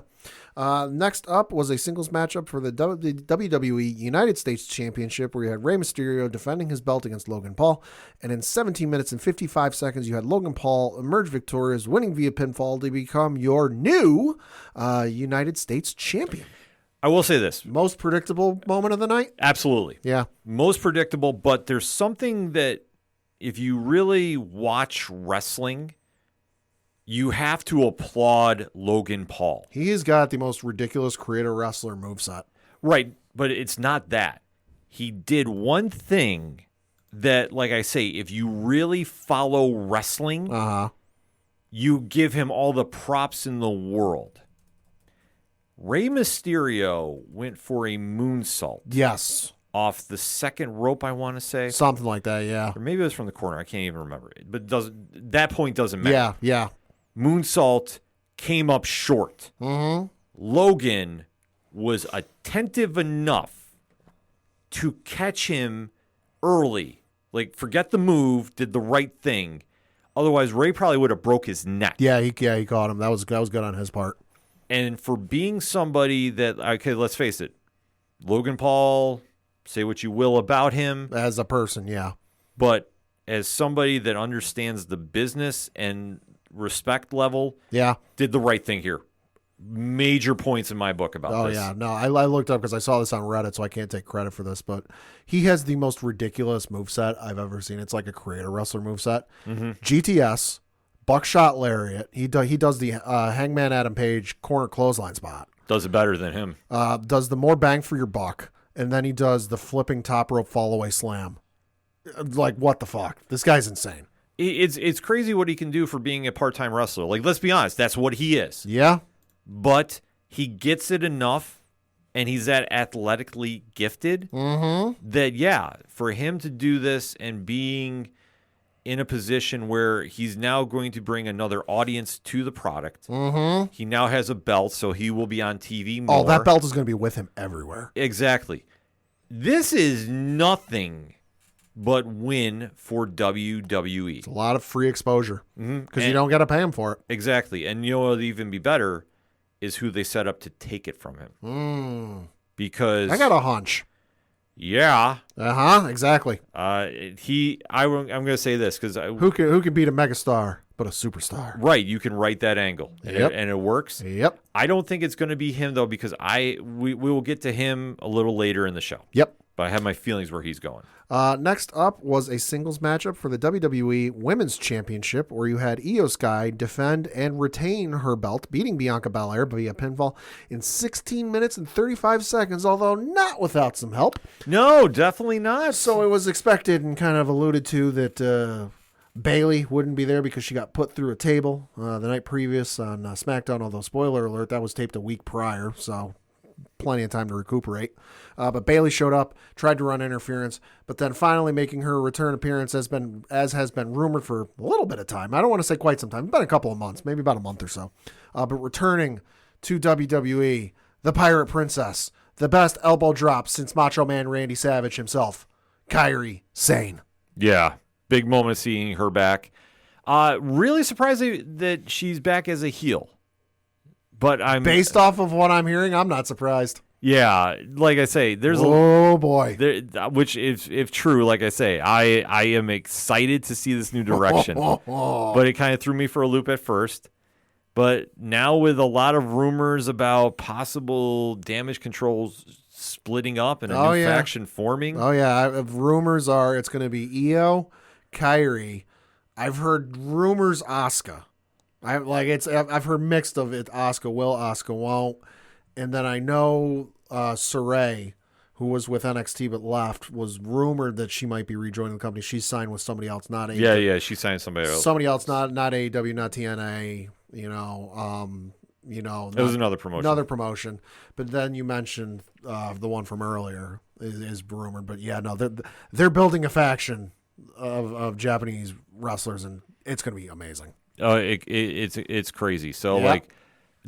like I say, just seeing Kyrie back, that's Oh, huge. I was super excited because, like I said, she's got the best elbow drop since Randy Savage. Yeah, and they need to do something with damage control. Like I think at this Yeah, stage, yeah. they need to do some kind of different dynamic. But Well, like, it doesn't help the Dakota Kaisman out injury. right, but that I'd like to say that does hurt. Yeah. So now with Kyrie in the mix, I mean, this definitely has my attention. Because you think about it, damage control has been, kind of running roughshod over the women's division in WWE on both shows for the better part of over a year now.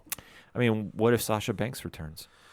Listen, don't give some folks hope. That'd be nuts. I'm just saying. That'd be, yeah, we could see it. Because, I mean, maybe not Sasha Banks, but Mercedes Moné, because, well, Endeavor is a new company. That's true. Vince ain't in control. Planting that out there, folks. We'll see. Next up was a singles match where Cody Rhodes defeated Damian Priest via pinfall in 11 minutes and 5 seconds. Not going to lie. Yeah. My least favorite match of the night. Okay. This did not feel special. Yeah. For this felt like I was watching This TV. and I hate saying it because I like both of these guys. This felt like a bathroom break. Yeah. This felt like okay, we know people are super excited because of what happened in the match previous. Obviously, with the main event, everyone's going to super excited for that. We need a moment for the crowd to calm down so they're not burnt out for the main event. But this felt like okay, we need the crowd to calm down match. Yeah, I mean, this, honestly, I felt like I was watching Monday Night Raw. Yeah. There was nothing memorable, like, to make it a wow moment, like, oh, man, this match. Yeah.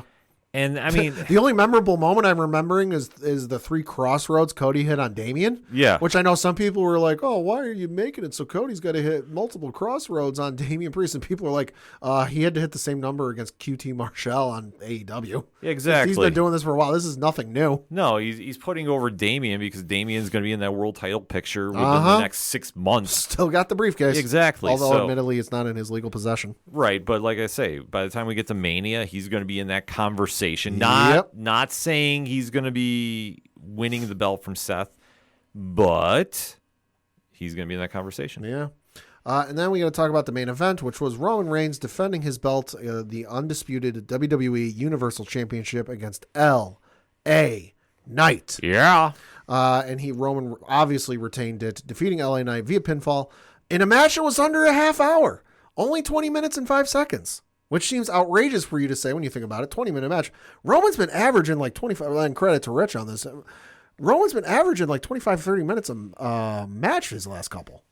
Well, I think in this situation, they didn't need to tell a lot of a story. No. And I think that they can definitely go some places now with it. The big thing was, and much like we talked about on Wrestling Night Live on YouTube, every Thursday night, 8 p.m. Eastern Standard Live, we have a situation with LA Knight that some in the internet community, and note how I'm wording that, think he should be the guy to beat Roman. And the argument that I stated and Rich has stated, and I know we've talked off air about this, LA Knight has never won a singles title to my knowledge. Not that I've ever heard of. And in fact, tag team is debatable, but at least not in WWE. Right. Like I say, the closest he's had is the $1 million title. Right. Which was a prop title. Yeah. Let's not forget. Yeah. So to have him go over arguably the greatest champion in the last 30, 40 years. Oh, yeah, it's in that conversation. You're asking a lot. And I think that what they did was smart. Because what WWE Endeavor did, okay, how big of a draw is LA Knight? Right. We're going to put him on a main event at a premium live event. We're going to see how much he connects with the audience, what he can do in this main event spotlight. Right. And then we're going to see about going into WrestleMania season where he fits in. Right, because, I mean, ultimately the thing you got to figure out is, everybody loves the chase. Yeah. But once it gets time for the belt and they have the belt, are the folks still going to be there? We've seen this time and time again in every promotion where a guy is on that climb, almost gets to the mountaintop, but then, stumbles and has to climb back up again, or whatever the obstacle is. And then once they get the belt, some guys, they stick around and they're here for him, and the fans are excited and they're into it. And then others, they get bored of it real quick. Yeah. The fans, LA Knight is one of the most over stars they've got on their roster. He's top 10 in merch sales, for the year, and deservedly so. It's a great gimmick. It's a catchy catchphrase. There's another one he could start using that he wants to work in organically, but if he gets that one going, boy, that's going to be another rocket attached to it. Mm-hmm. But they've got to figure out, okay, is this going to be a continued sustained thing, or is this just a flash in the pan? They're here for the buildup, but they're not here for the execution. And I think that's the question mark you have now. But I think the results here was great match. Yeah. Obviously, Jimmy Uso involvement. Yeah. What are you going to have? Yeah. But you can now set him on a collision course with one of two champions. Yep. One of which, Logan Paul, like you alluded to. Uh-huh. And that would put him over very, very big in the spotlight. Mm-hmm. But where I think he's going, and I know this is going to be a long, messy road to get there, but I think it's possible. Okay. He's going to be the guy that beats Gunther. He could. I mean, there's a little hiccup you'd have with that. Right, different shows. Well, no, not only that, but Gunther's got a visa issue where he can't leave the country. Right, but And that's for like the next 6 months. So if you do that, it's got to be at one of the domestic pay-per-views, right, which is doable. I mean, but I feel like they want to save maybe one of those moments for maybe if you can keep it on him that long. They got the Berlin show, which, God, that's a fucking while. Mm-hmm. But if you can keep the belt on him through to the Berlin show, because that'd be awesome for him. Yeah, I mean, you could do a lot of different things, but that's why I say, like, if LA Knight beats Gunther, right, made man. Oh yeah, well, whoever he beats, he's a made man. Right, but do you think about it? There's only one other person that could win the Intercontinental title right now, and it makes sense. Yeah, Jey Uso. Jay. That's the only two options you have. I mean, I could see them giving it to Gable, but I wouldn't expect it to be very long. It'd be kind of like a placeholder. Gable could, but, at the same time, it's tough. Yeah. Like I say, it's not out of the realm, but, to make that jump up there. Gable, I don't think, has won over the fans in that degree. Yeah, no, I agree. Much like how LA Knight and Jey Uso has. Like, not saying you're wrong. Right. But to sustain it, because I think that it would be tough to have the audience, unless we see a big surge in merch and such. I don't see it happening with Gable, but I will say this. I love how they're positioning him. Oh, yeah. And I love how they're setting it up. So, let's face it, the hottest thing going with Gable and Alpha Academy right now is Akira Tozawa. Yeah. Which the man's facing Shinsuke Nakamura this week on Monday Night Raw. I know. I love Tozawa with him. Uh-huh. I'm all on board with this. But, I mean, like I say, just to tie it back, I think that's where LA Knight's going now. Yeah. And especially, you take a look at every great champion. Mm-hmm. They've held a mid-card title at one point. At least once, yeah. Before they've gone up. I mean, very rarely have you had somebody just jump up. Like, not everybody's Brock Lesnar. Well, Finn did it for 24 hours. Right, but Finn was also NXT champion. True. So, and I did look it up. This was the shortest match Roman has had since Elimination Chamber. Not Elimination Chamber. It was the shortest one since, where the heck is it? Oh, since the Royal Rumble this year. So he had the SummerSlam match with Jey Uso. That went 36 minutes, 3 seconds. Money in the Bank, where it was the tag match with him and Solo versus Jimmy and Jay. That went 32 minutes. Then you had Night of Champions, where it was also the tag match. That one went 26 minutes. Still over that 25-minute mark. Then you had WrestleMania Night 2 against Cody, where that obviously went 34 minutes. Then you had the Sami Zayn match at Elimination Chamber. That one went 32 minutes. But the match against Kevin Owens at the Royal Rumble, 19 minutes and 12 seconds. So shortest match since then. But you know what? Still told the story. Still did what it needed to do. Yeah. And now we wait to go to Survivor Series. Which has been officially confirmed as being what, Ken? War Games! Was rumored, was insinuated, and was allegedly bounced back and forth as whether it would be, whether it wouldn't be.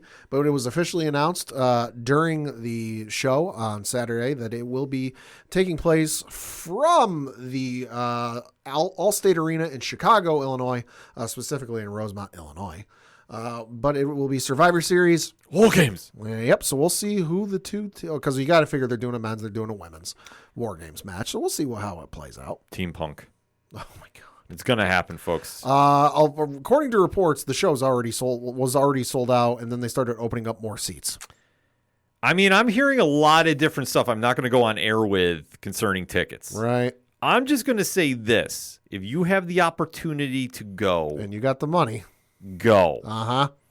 Otherwise, make sure you're checking out both Wrestling Night Live on YouTube and the ODPH podcast, because, boy, are we going to have a lot to say about that event as the weeks grow on.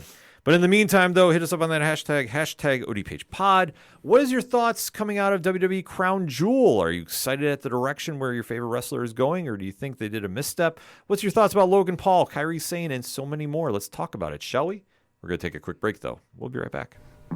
Hey guys, it's Alan Dunford here from Top Hat Studios, co-writer and co-creator of Pocus Hocus and Grandma Chainsaw, and you guys are listening to the ODPH podcast. Gonna be down to the punch, 'cause they can't bring me down if I'm already under the ground. Coming back for the final segment on this edition of the ODPH podcast. Pad, what you got? Got a couple things to talk about, first of which is obviously the local minute, and looking at the standings for the Federal Prospects Hockey League. That is, of course, the league that our local Binghamton Black Bears play in, and looking at the Empire Division, Binghamton still on top at first place. Through 7 games played, they have a record of 5 wins, no losses, and then 2 losses coming out in either overtime or shootout. They are ahead. They've got, how many points is it? There it is.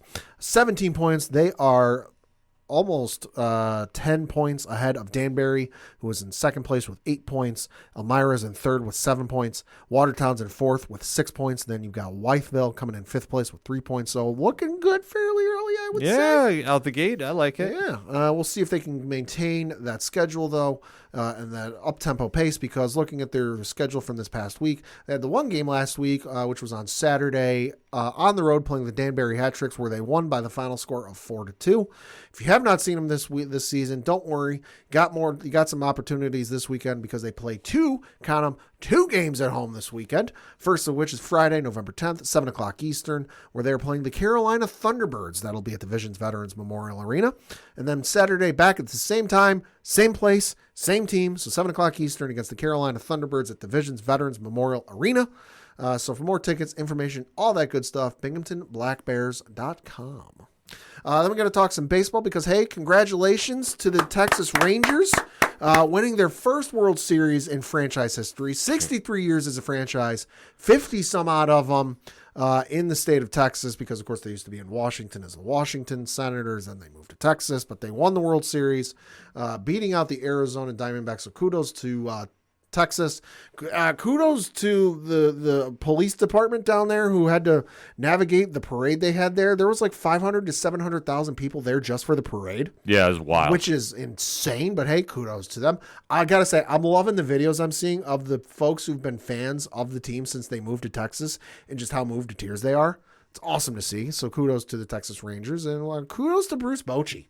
Making it to 3 World Series as a manager, one with the Padres, didn't win that one. Made it to a few with the San Francisco Giants, won those. Won his first one with the Texas Rangers. So, dude's in a very exclusive club. Yeah, absolutely. Then we got to talk some more baseball, because it's award season here coming up soon. But the Gold Glove Awards were handed out. Not going to go through them all, but got to give kudos to Yankees' own Anthony Volpe, winning the Gold Glove for the shortstop position in the American League, becoming the first ever Yankees rookie. That is wild. To win a Gold Glove. So you think of some of the folks who have come through the hallowed halls of Yankee Stadium as a rookie. Derek Jeter.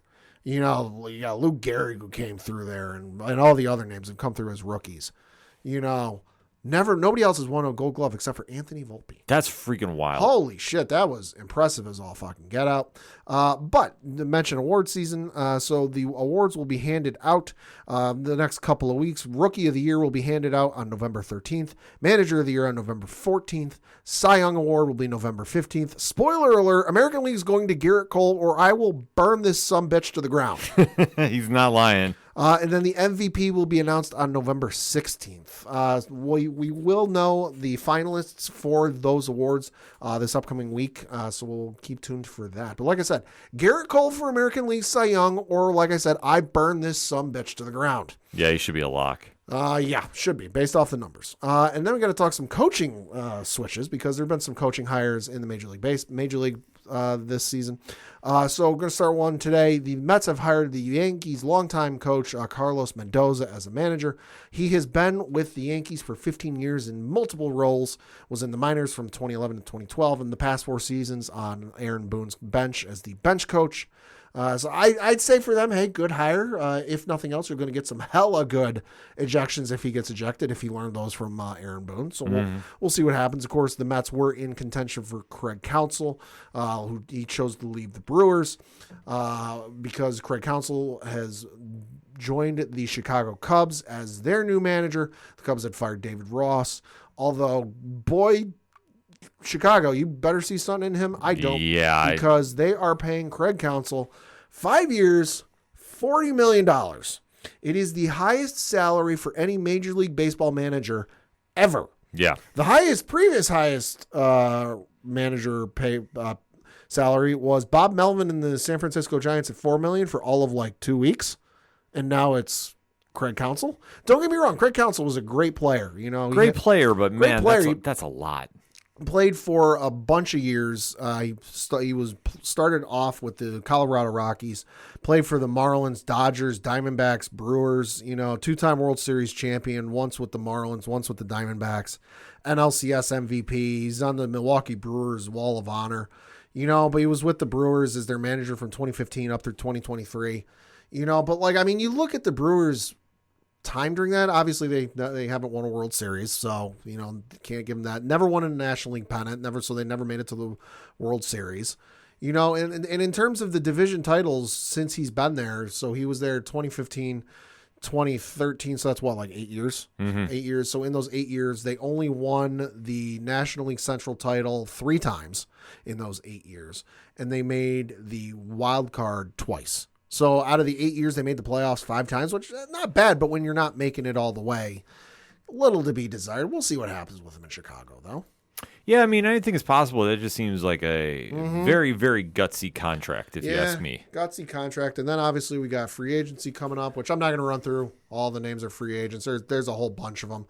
Free agency will start here in the next couple of weeks, but a couple names you should keep your eye out for. Obviously, Clayton Kershaw going to be a free agent. Jordan Montgomery with the Texas Rangers, also was with the Cardinals and the Yankees. Did a phenomenal job in the postseason for Texas. He'll be a free agent. Cody Bellinger was with the Chicago Cubs. He'll be a free agent. Aaron Nola with the Phillies. Blake Snell also. Keep an eye on Juan Soto. Of course, the one everyone's looking out for, Shohei Ohtani, will be a free agent. It is being reported as we record that the Angels have extended a qualifying offer to Shohei for the 2024 season, which would be $20.325 million.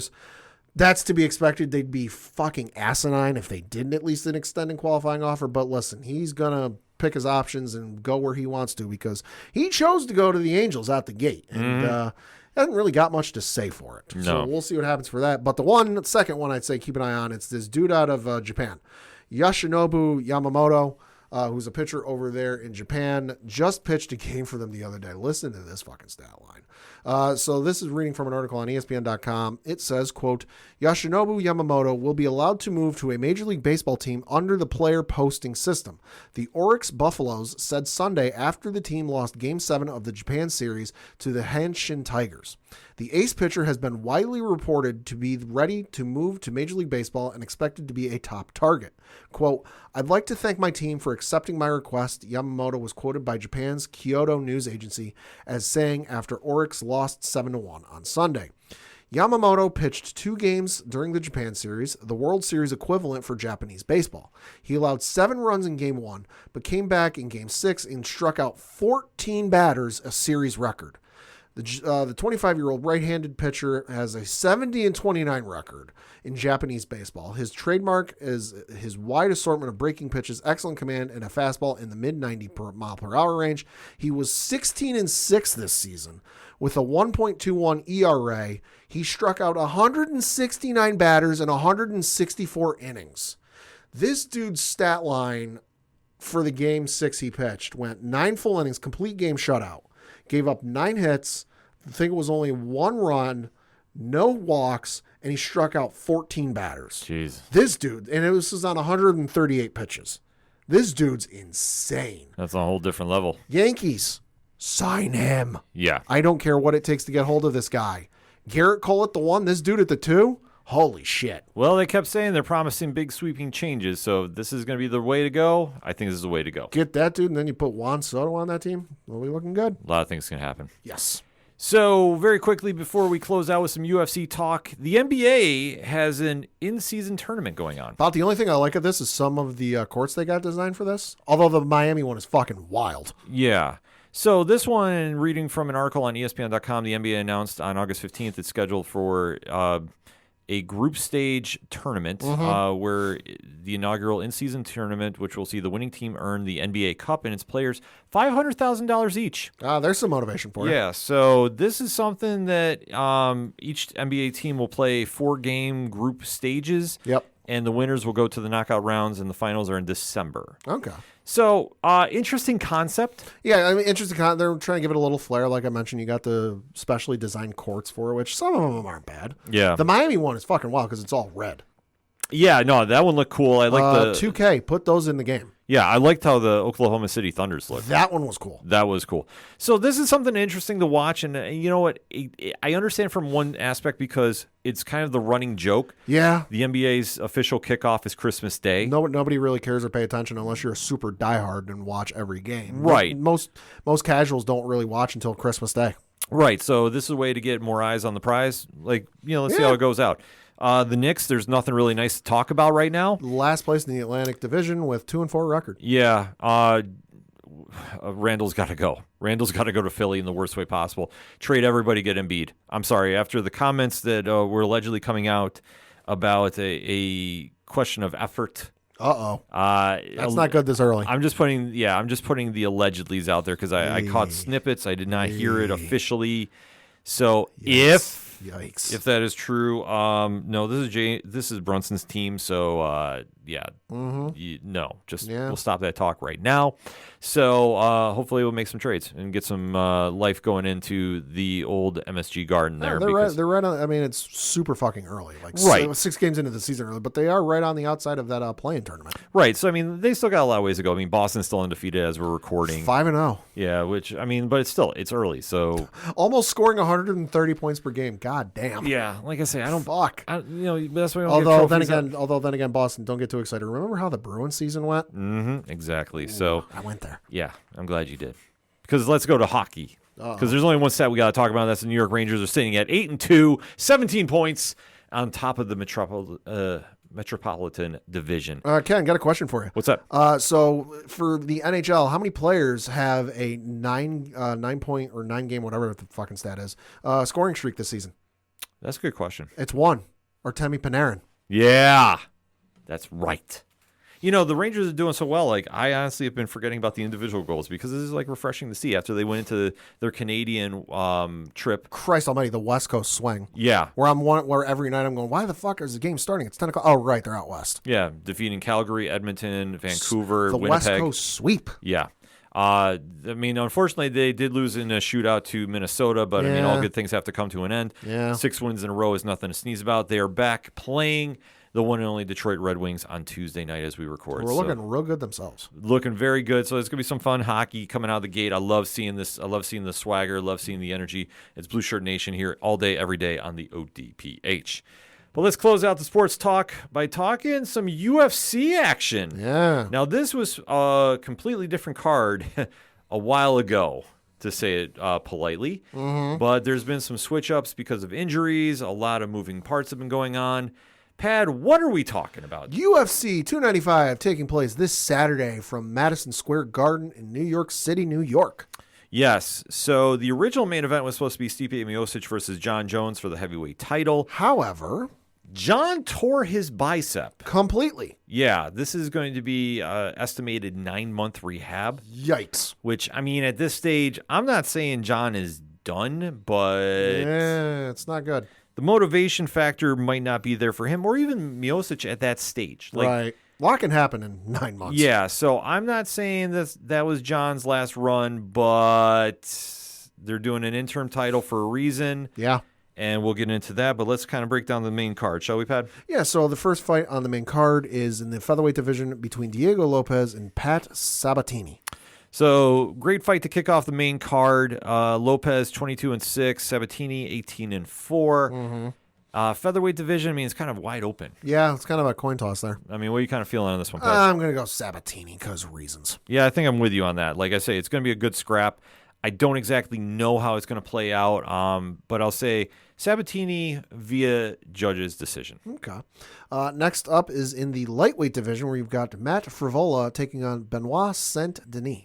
Another great, I want to say mid-card bout, but obviously Saint-Denis and Frivola are putting in some work. Yeah, they are. Saint-Denis. Fuck. Yeah, Saint-Denis is 12-1. Fuck. One no contest. Frivola is 11-3-1. These dudes have got places to go and people to see. I'm looking at their records. So Frivola, 15 professional fights, record of 11 wins, 3 losses, 1 draw, 3-fight winning streak, beating the likes of Gennaro Valdez in UFC 270. That was back in January of last year. Knocked his ass out. Then he came back at UFC 281. That was in November of last year against Ottoman Azatiar. Knocked his ass out. Both of those were in the first round, I should mention. Then his last fight was at UFC 288. That was back in May of this year. Beat Drew Dober by knocking his ass out in the first round. Yeah. God damn. And then you get over to Benoit Saint-Denis. He is on a 4-fight winning streak, beating the likes of Nicholas Stolze at a UFC fight night in June of last year, submitted him with a rear naked choke. Came back against Gabriel Miranda at a fight night. That was in September of last year. Knocked his ass out. Came back against Ismail Bonfim at a UFC on ESPN card. That was in July of this year. Submitted him with a face crank. And then came back against Thiago Moises in UFC Fight Night in September. Knocked his ass out. Dude hasn't gone a fight go the full distance since October 30th of 2021. Every other fight is I've ended in the second or first round. Fireworks. Holy shit. All day fireworks. Someone's getting knocked out. I'm taking Frivola by knockout. Okay. I don't know how you feeling, but I'm feeling the same thing. yeah, like I said, that's gonna be a don't blink fight. Yeah. Then you've got a matchup in the women's strawweight division where you've got Mackenzie Dern with a record of 13 wins, 3 losses, currently on a 1-fight winning streak, beating Angela Hill via unanimous decision back in May. She is taking on Jessica Andrade in 36 professional matches. She has a record of 24 wins, 12 losses, currently on a 3-fight losing streak, losing to Tatiana Suarez via guillotine choke submission in her last fight. That was back in August, losing to Yan Zhaoyan via knockout in May of this year, and then losing to Erin Blanchfield via rear naked choke submission. That was back in February. Last win came against Lauren Murphy via unanimous decision at UFC 283 in January of this year. Well, it's one thing I don't do is at strawweight, I don't go against Andrade. Andrade is a big strawweight. Mm-hmm. And if you're kind of questioning the power, the slam that she did on Rose Namajunas, Oh, yeah. like that's what I think. She's going to give Dern some problems here. 5 versus 7. I like Andrade in this. I'm going to say via stoppage. Okay. It's going to be a scrap, though. So, like, this is going to be one I think is flying under the radar, so to speak, because not a lot of fans have been talking about this, but Andrade is no joke at this weight class. Right. So I'm going to take Andrade with this. I'm going to give the upset. I'm going to say it's going to be Mackenzie Dern. Okay. Just because I'm looking at Andrade's record, her last 2 fights have been in the strawweight division. The Yan Zhaoyan fight was her return to strawweight, and then the Tatiana Suarez fight was also at the strawweight division, it looks like. So I'm going to go with the upset there. Okay. Then in your co-main event of the evening, also don't blank on this fucking one. Heavyweight division fight between Sergey Pavlovich in 19 professional matches, record of 18 wins, 1 loss. This dude also has places to go and people to see. Last loss came to Alistair Overeem on November 24th, 2018. Came back and knocked out Marcelo Golm in the first round. Knocked out Maurice Green in 2019 in the first round. Knocked out Shamil Abdurkhaminov in the first round of 2022. Knocked out Derek Lewis in 2022 in the first round. Knocked out Tai Tuivasa in the first round of 2022. Knocked out Curtis Blades in the first round of 2023. Are you sensing a theme? I sense a theme you're going with. And then he's taking on Tom Aspinall in 16 professional matches, record of 13 wins, 3 losses, currently on a 1-fight winning streak, beating Marcin Tybura. Knocked him out. That was at a UFC Fight Night in July of this year. But here's something that I think is flying under the radar, so to speak. Okay. I mean, Pavlovich is number 2 ranked in the heavyweight division. Understandably why. Yeah. Fuck. But- Dude's got 3 decision wins for his entire career. But Aspinall, I want you to look at his record. He does have a loss in there, but is that because of TKO, because of injury? Let me look. There is a loss by knockout. Let's see. That's the DQ, illegal elbow, submission, heel hook. So yeah, the loss he had against Curtis Blades was a TKO, knee injury. Right. So before that, how many fights did he win in a row? 1, 2, 3, 4, 5, 6, 7, 8 or 9. Yeah. So the record is deceiving because he's coming off the loss. This is going to be fireworks. 8. That's 8. Yeah. So I'm going to say this. I like Aspinall in this. Okay. And I think this is going to end in the second round with a massive knockout. Mm-hmm. But it's nothing against Pavlovich. I think that I could see him winning the same way. Mm-hmm. This is going to be much like in the same vein of Dan Hardy, Carlos Condit, and whoever hits first. That's how this is ending. So yeah. This is going to be one. Do not blink during this. They're going to be throwing some haymakers, and it's literally whoever connects first.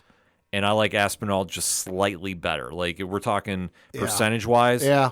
51-49. Like that's how close. Someone's getting their ass knocked out in this one just because I'm looking at Pavlovich's record here. His last decision anything, because he's never lost by decision. His only loss is Alistair Overeem, which, hey, in 2018, the loss to Alistair Overeem, I fucking understand it. Yeah, I understand it completely. But the last decision he was involved in was not even in the UFC. It was at Fight Nights Global 68 on June 2nd, 2017. It has been 6 years and change since he was involved in a decision. Yeah. Everything else has been a knockout. It's wild. I'm going with Pavlovich because, yeah, that dude's scary. Yeah. And then in your main event of the evening in the light heavyweight division, as you mentioned, this is for the vacant UFC light heavyweight championship.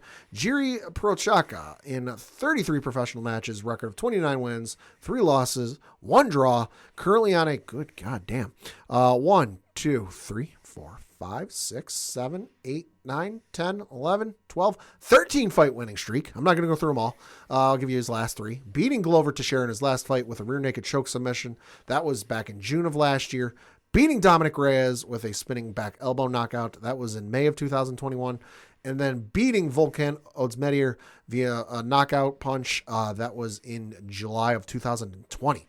He will be taking on Alex Pereira, who is currently on a 1-fight winning streak, beating Jan Blachowicz in his last fight, which was a split decision win.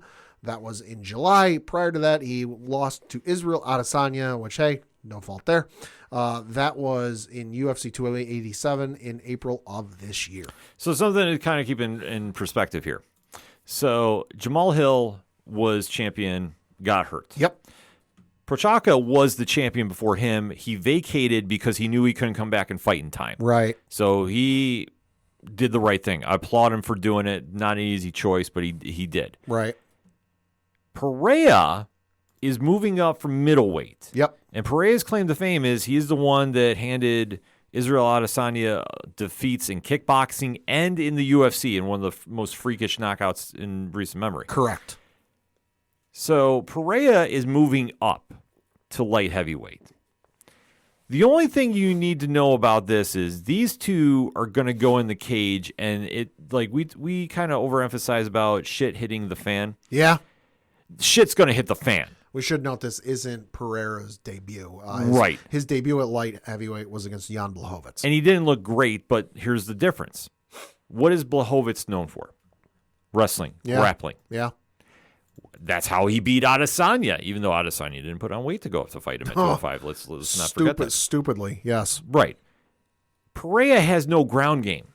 Pereira can't wrestle. Prochazka does not like to wrestle. Yeah, so in his 29 wins, 25 knockouts, 3 submission, 1 decision.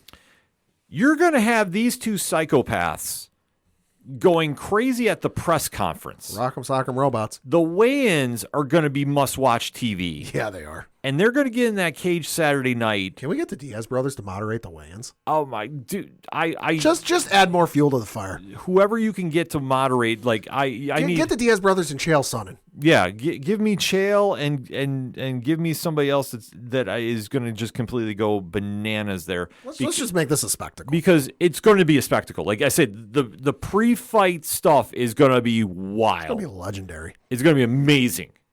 Like, I'm more excited to watch that. And then when these two get in the cage, like, Oh, rock'em sock'em I'm robots. going to say right now, Prochazka is winning this. Yeah, I think so. But if Pereira somehow clips him, I'm not shocked either. Right. Here's the one thing you have to realize: for as big as these guys are going to be, because let's face it, they have to cut to get to 205. Yep. They're going to be throwing at a high velocity, a shit ton of strikes. See, I don't like swearing that much on here, but this is how much I'm amped up about this fight. And these two psychopaths are going to go in there and try kicking each other's heads off for 25 minutes. I feel Prochazka is going to finish this in the third via head kick. I will give you that. But I'm going to tell you right now, this fight alone is worth the price of admission. Absolutely. But the whole card is pretty stacked. I am super excited to check this out. This is going to be nuts. It's going to be absolutely crazy. Like, to think about it, like, this is going to be one of those fights, like, you're going to be hearing about on social media from, like I say, the press conference to the weigh-ins to the walkouts. Like, it's going to be freaking wild. Yeah. And we'll definitely be talking about it on next week's show. Yeah, it's gonna be your last pay-per-view for a while because the next one isn't until December 16th. Yeah. There's cards in between, but There's fight nights, but I mean, Yeah. let's face it, there's only so much that, with how the UFC is currently structured. Holy fuck! I just looked at 296. Yeah. Oh my god! They're Talk about fireworks. They're stacking up a lot for the pay-per-views. Someone's not making it out of 296 alive. Yeah, 296 is a wild card scheduled right Leon now. Edwards and Colby Covington. Yeah, as the main and Pantoja and Royval. Yeah.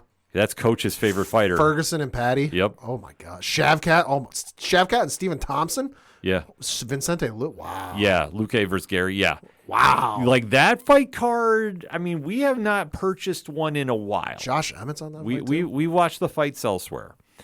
That might be one we might have to invest in. Yeah, that's looking like an early contender. There. That's not going to jinx it just yet, but like I said, we like to go out to certain establishments that show these fights. Yes. So that being said, give us your predictions about what you think is going to happen in UFC 295. I can't wait to talk to everybody about this. This is gonna be nuts. It's going to be a wild card to cap off a great week of sports action. That's it for anything and everything it is the ODPH. You can find it at odphpodcast.com. For the one and only Pat Owanje. Fuck the Astros. I'm your host, Ken M. Thank you as always for listening to the ODPH podcast, better known as the Ocho Duro Parlay Hour. See you next time. Gotta be down to the punch. Gotta be down to the punch. 'Cause they can't